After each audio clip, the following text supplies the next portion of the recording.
ലോക്സഭാ തെരഞ്ഞെടുപ്പിന്റെ അവസാന ഘട്ടത്തിൽ വിപുലമായ പ്രചാരണ പരിപാടികൾ സംഘടിപ്പിക്കാൻ മുന്നണികൾ 6 ഘട്ടങ്ങളിൽ വോട്ടിംഗ് ശതമാനത്തിലുണ്ടായ കുറവിനെ തുടർന്നാണ് രാഷ്ട്രീയ പാർട്ടികളുടെ നീക്കം. ആഭ്യന്തരമന്ത്രി അമിത്ഷാ, പ്രതിരോധ മന്ത്രി രാജ്നാഥ് സിംഗ് തുടങ്ങിയവർ ഇന്ന് ഉത്തർപ്രദേശിലെ വിവിധ റാലികളിൽ പങ്കെടുക്കും. തെരഞ്ഞെടുപ്പ് കമ്മീഷൻ ആദ്യ 5 ഘട്ടങ്ങളിലെ കണക്കാണ് പുറത്തുവിട്ടത്. 19.4 കോടി വോട്ടുകളുടെ കുറവ് ഇത്തവണ ഇതുപ്രകാരം സംഭവിച്ചു. ഇപ്പോൾ നടക്കുന്ന തെരഞ്ഞെടുപ്പിലെ ആദ്യ 5 ഘട്ടങ്ങളിൽ 428 സീറ്റുകളിലായി 50.7 കോടി വോട്ടാണ് രേഖപ്പെടുത്തിയത്. 2019 426 സീറ്റുകളിലായി 70.1 കോടി വോട്ടുകൾ ആദ്യ 5 ഘട്ടങ്ങളിലായി പോൾ ചെയ്തിരുന്നു. മണ്ഡലങ്ങളിൽ രജിസ്റ്റർ ചെയ്ത വോട്ടർമാരുടെ എണ്ണത്തിൽ 7.2 കോടി വർധനവുണ്ടായിട്ടാണ് ഈ അവസ്ഥ.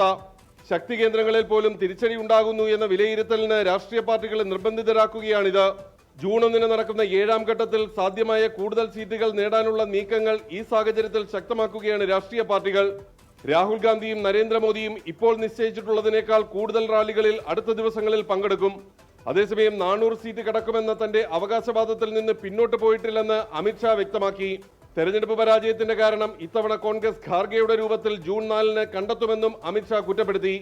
മുജ്ര പരാമർശത്തിൽ പ്രധാനമന്ത്രിക്കെതിരെ പരാതി നൽകാൻ ഇന്ത്യ സഖ്യവും തീരുമാനിച്ചു.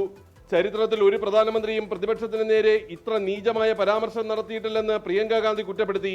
മുസ്ലിം വോട്ട് ബാങ്കിനെ പ്രീതിപ്പെടുത്താൻ പ്രതിപക്ഷം അടിമകളും മുജ്ര നടത്തുന്നവരുമായി അധപ്പതിച്ചു എന്നാണ് പ്രധാനമന്ത്രിയുടെ പരാമർശം. ആർ രാധാകൃഷ്ണൻ, 24 ഡൽഹി.